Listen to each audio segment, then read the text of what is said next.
ಒಂದು ವಾರದ ಡೆಡ್ಲೈನ್. ಸೋನಿಯಾ ಗಾಂಧಿ ಅವರಿಗೆ ಒಂದೇ ವಾರ ಟೈಮ್ ಇರೋದು. ಸೋನಿಯಾ ಗಾಂಧಿ ಅವರಿಗೆ ಕಾನೂನಿನ ಸಂಕಷ್ಟ ಎದುರಾಗಿದೆ.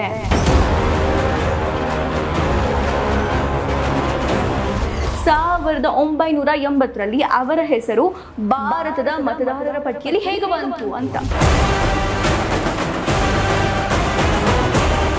ಫೇಕ್ ದಾಖಲೆಯನ್ನ ಸೃಷ್ಟಿ ಮಾಡೋದ್ರಲ್ಲಿ ಗಾಂಧಿ ಕುಟುಂಬ ಯಾವ ರೀತಿ ತಮ್ಮ ಪ್ರಭಾವವನ್ನು ಬಳಸ್ಕೊಂಡಿದೆ ಅಂತ.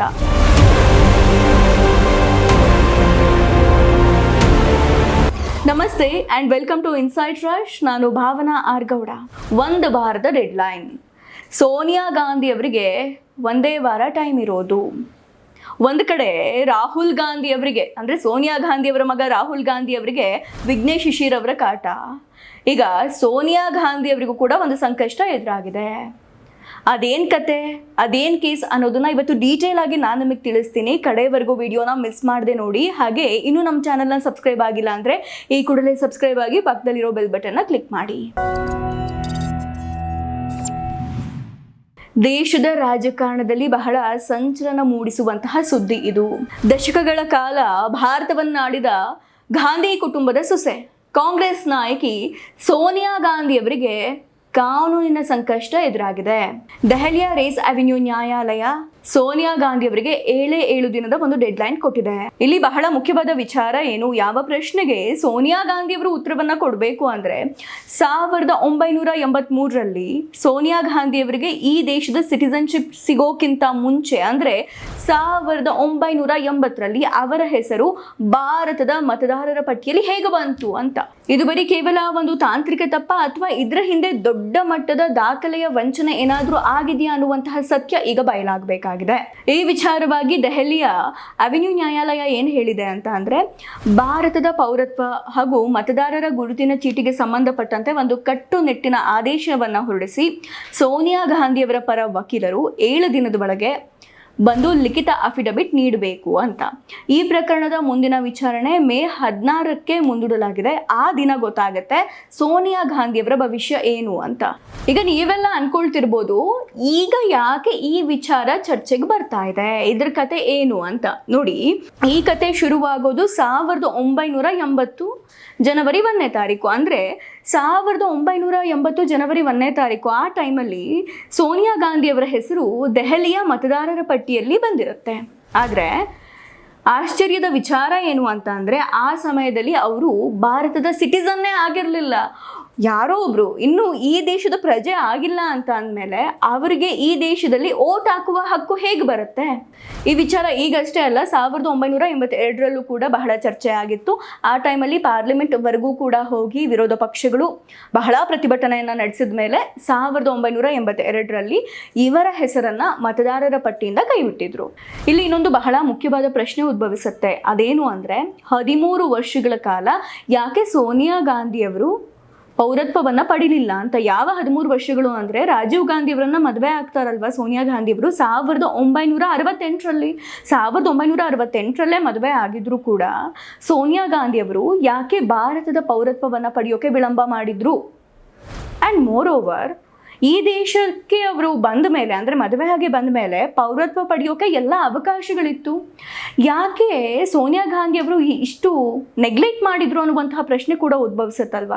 ಇದೇ ವಿಚಾರವಾಗಿ ವಿಕಾಸ್ ತ್ರಿಪಾಠಿ ಅನ್ನೋ ವಕೀಲರು ಏನು ಮಾಡ್ತಾರೆ ಅಂದರೆ, 2025 ಸೆಪ್ಟೆಂಬರಲ್ಲಿ ಈ ವಿಚಾರವಾಗಿ ಕೋರ್ಟಲ್ಲಿ ಒಂದು ಅರ್ಜಿಯನ್ನು ಸಲ್ಲಿಸಿದ್ರು. ಅದೇನು ಅಂದರೆ, ಯಾರ್ದಾದ್ರೂ ಹೆಸರು ಭಾರತದ ಮತದಾರರ ಪಟ್ಟಿಯಲ್ಲಿ ಸೇರಬೇಕು, ಇಂಡಿಯಾಗೆ ಬಂದವರು ಓಟ್ ಹಾಕಬೇಕು ಅಂದರೆ ಮೊದಲು ಅವರು ಈ ದೇಶದ ಪ್ರಜೆ ಆಗಿರಬೇಕು, 18 ವರ್ಷ ಮೇಲ್ಪಟ್ಟವರಾಗಿರಬೇಕು.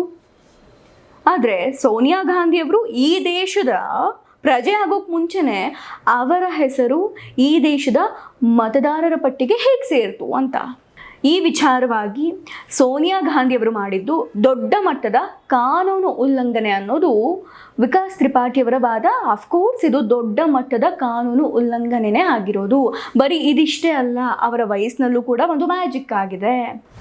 ಅದೇನಪ್ಪ ಅಂದರೆ 1980ರಲ್ಲಿ ವೋಟರ್ ಲಿಸ್ಟಲ್ಲಿ ಅವ್ರ ಹೆಸರಿತ್ತಲ್ವಾ, ಅವಾಗ ಸೋನಿಯಾ ಗಾಂಧಿ ಅವರ ವಯಸ್ಸು 35 ವರ್ಷ. ಆದರೆ 3 ವರ್ಷಗಳ ಆದಮೇಲೆ ಅಂದರೆ 1983ರಲ್ಲಿ ಅವರ ಹೆಸರನ್ನ ಅಂದರೆ ಪೌರತ್ವವನ್ನು ಅವ್ರು ತಗೊಂಡ್ಮೇಲೆ ಅವಾಗ ಆ ದಾಖಲೆಗಳನ್ನು ನಾವು ಚೆಕ್ ಮಾಡಿದಾಗ ಅವಾಗ ಅವ್ರ ವಯಸ್ಸು 36 ಅಂತ ಅಲ್ಲಿ ನಮೂದಿಸಲಾಗಿತ್ತು. ಅಂದರೆ 3 ವರ್ಷಗಳಲ್ಲಿ ಸೋನಿಯಾ ಗಾಂಧಿ ಅವರಿಗೆ ಒಂದೇ ಒಂದು ವರ್ಷ ವಯಸ್ಸಾಗಿತ್ತಾ ಅಂತ ಅಂದರೆ ಯಾವ ರೀತಿಯ ಮ್ಯಾಜಿಕ್ ಇದು ಅಂತ ಇಲ್ಲವೆಲ್ಲ ಅರ್ಥ ಮಾಡ್ಕೊಳ್ಬೇಕು. ಫೇಕ್ ದಾಖಲೆಯನ್ನು ಸೃಷ್ಟಿ ಮಾಡೋದ್ರಲ್ಲಿ ಗಾಂಧಿ ಕುಟುಂಬ ಯಾವ ರೀತಿ ತಮ್ಮ ಪ್ರಭಾವವನ್ನು ಬಳಸ್ಕೊಂಡಿದೆ ಅಂತ. ಒಂದು ಕಡೆ ಮತದಾರರ ಪಟ್ಟಿಯಲ್ಲಿ ಯಾವಾಗೋ ಹೆಸರು, ಅಂದರೆ ಪ್ರಜೆ ಆಗೋಕ್ಕಿಂತ ಮುಂಚೆನೇ ಮತದಾರರ ಪಟ್ಟಿಯಲ್ಲಿ ಹೆಸರು, ಆಮೇಲೆ ಅದರಲ್ಲೂ ಕೂಡ ವಯಸ್ಸಿನ ಅಂತರ, ಎಂಥ ದೊಡ್ಡ ಮಟ್ಟದ ದಾಖಲೆಯ ವಂಚನೆ ಇಲ್ಲಾಗಿದೆ ಅನ್ನೋದನ್ನು ಪ್ರತಿಯೊಬ್ಬ ಭಾರತೀಯರು ಕೂಡ ಗಮನಿಸಬೇಕು. ಜೊತೆಗೆ ಇನ್ನೊಂದು ಅಂಶವನ್ನು ಗಮನಿಸಬೇಕು, ಇದು ಬರೀ ತಾಂತ್ರಿಕ ದೋಷ ಅಷ್ಟೇ ಅಲ್ಲ, ಫೋರ್ಜರಿ ಆಗಿರುವಂತಹ ಸಾಧ್ಯತೆ ಇದೆ ಅನ್ನುವಂತಹ ಗಂಭೀರ ಆರೋಪ ಕೂಡ ಕೇಳಿಬರ್ತಾ ಇದೆ. ಆರಂಭದಲ್ಲಿ ನ್ಯಾಯಾಲಯ ಈ ಅರ್ಜಿಯನ್ನು ತಿರಸ್ಕಾರ ಮಾಡಿತ್ತು. ಇದು ಚುನಾವಣಾ ಆಯೋಗ ಅಥವಾ ಗೃಹ ಸಚಿವಾಲಯಕ್ಕೆ ಸಂಬಂಧಪಟ್ಟ ವಿಷಯ ಅಂತ ಕೋರ್ಟ್ ಹೇಳಿಬಿಟ್ಟಿತ್ತು. ಆದರೆ ಅರ್ಜಿದಾರರು ಮರುಪರಿಶೀಲನಾ ಅರ್ಜಿಯನ್ನು ಸಲ್ಲಿಸಿ ನಾವು ಸೋನಿಯಾ ಗಾಂಧಿ ಪೌರತ್ವ ಸರಿ ಇದೆಯಾ ಇಲ್ಲ ಅಂತ ಕೇಳ್ತಾ ಇಲ್ಲ, ಬದಲಾಗಿ ಪೌರತ್ವ ಇಲ್ಲದೆಯೇ ಅವರು ಮತದಾರರಾಗಲು ಸಲ್ಲಿಸಿದ ದಾಖಲೆಗಳು ನಕಲಿಯಾಗಿದೆ, ಇದು ಕ್ರಿಮಿನಲ್ ಅಪರಾಧ ಅಂತ ವಾದ ಮಾಡ್ತಾರೆ. ಎಸ್, ಅವ್ರ ವಾದ ಕೂಡ ತುಂಬ ಕರೆಕ್ಟ್ ಆಗಿದೆ ಅಲ್ವಾ. ಈ ವಾದವನ್ನು ಕೇಳಿಸ್ಕೊಂಡ್ಮೇಲೆ ನ್ಯಾಯಾಲಯ ಕೂಡ ಅವರ ವಾದವನ್ನು ಒಪ್ಪಿ ಸೋನಿಯಾ ಗಾಂಧಿ ಅವರಿಗೆ ನೋಟಿಸ್ ನೀಡಿದೆ. ಆದರೆ ಸೋನಿಯಾ ಗಾಂಧಿ ಅವರು ಈ ದಾಖಲೆಗಳ ಬಗ್ಗೆ ಯಾವುದೇ ಬಹಿರಂಗವಾಗಿ ಮಾತಾಡಿಲ್ಲ ಅಥವಾ ಇದು ಸುಳ್ಳು ಅಂತ ಕೂಡ ಅವರು ಖಂಡಿಸಿಲ್ಲ. ಇದನ್ನೆಲ್ಲ ಗಮನಿಸಿದ್ರೆ ಒಂದು ದೊಡ್ಡ ಮಟ್ಟದ ವಂಚನೆ ಆಗಿದೆ ಅನ್ನೋದು ಬಹಳ ಸ್ಪಷ್ಟವಾಗಿ ಪ್ರತಿಯೊಬ್ಬ ಭಾರತೀಯರಿಗೂ ಕೂಡ ಅರ್ಥ ಆಗ್ತಾ ಇದೆ. ವೀಕ್ಷಕರೇ ನೆನಪಿರಲಿ, ಇದು ಬರೀ ಸೋನಿಯಾ ಗಾಂಧಿ ಅವರಿಗೆ ಸಂಬಂಧಪಟ್ಟ ಕೇಸ್ ಅಷ್ಟೇ ಅಲ್ಲ. ಇವರ ಮಗ ರಾಹುಲ್ ಗಾಂಧಿ ಅವರ ಕಥೆನೂ ಕೂಡ ಇಷ್ಟೇ ಅಲ್ವಾ. ರಾಹುಲ್ ಗಾಂಧಿ ಅವರು ಏನು ಮಾಡಿದರು, ಬ್ರಿಟಿಷ್ ಪೌರತ್ವವನ್ನು ಹೊಂದಿದ್ದಾರೆ, ಅಂದರೆ 2 ಸಿಟಿಸನ್ಶಿಪ್ ಅವರಲ್ಲಿದೆ ಅಂತ ಹೇಳಿಬಿಟ್ಟು ಅವ್ರ ಮೇಲೂ ಕೂಡ FIR ದಾಖಲಾಗಿದೆ. ನೋಡಿ, ನಿಮಗೆಲ್ಲ ಅನಿಸ್ತಿರ್ಬೋದು ಇಷ್ಟು ವರ್ಷಗಳ ಕಾಲ ಯಾವ ಪ್ರಕರಣಗಳು ಕೂಡ ಹೊರಗೆ ಬರಲಿಲ್ಲ, ಈಗ ಯಾಕೆ ಹೊರಗೆ ಬರ್ತಾ ಇದೆ ಅಂತ.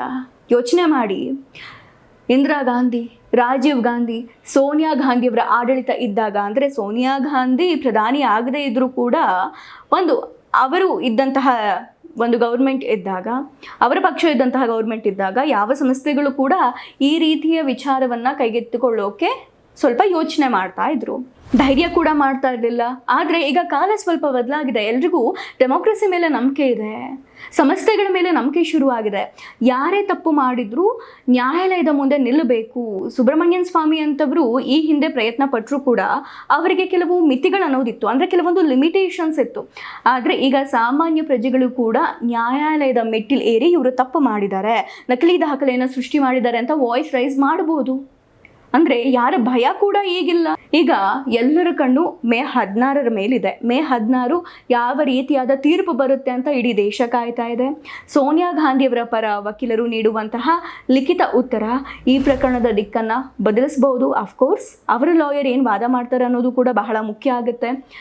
ಒಂದು ವೇಳೆ ಅವರು ಸಲ್ಲಿಸಿದ ದಾಖಲೆಗಳು ನಕಲಿ ಅಂತ ಏನಾದರೂ ಸಾಬೀತು ಆದರೆ ರಾಹುಲ್ ಗಾಂಧಿ ಅಂತೆ ಸೋನಿಯಾ ಗಾಂಧಿಯವರ ಮೇಲೂ ಕೂಡ FIR ದಾಖಲಾಗುವಂತಹ ಎಲ್ಲ ಸಾಧ್ಯತೆಗಳಿದೆ.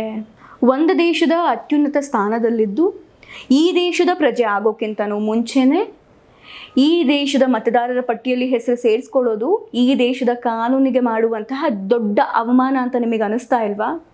ನಿಮ್ಮ ಅನಿಸಿಕೆ ಏನು ಅನ್ನೋದನ್ನು ಕಮೆಂಟ್ ಮಾಡಿ. ಜೈ ಹಿಂದ್.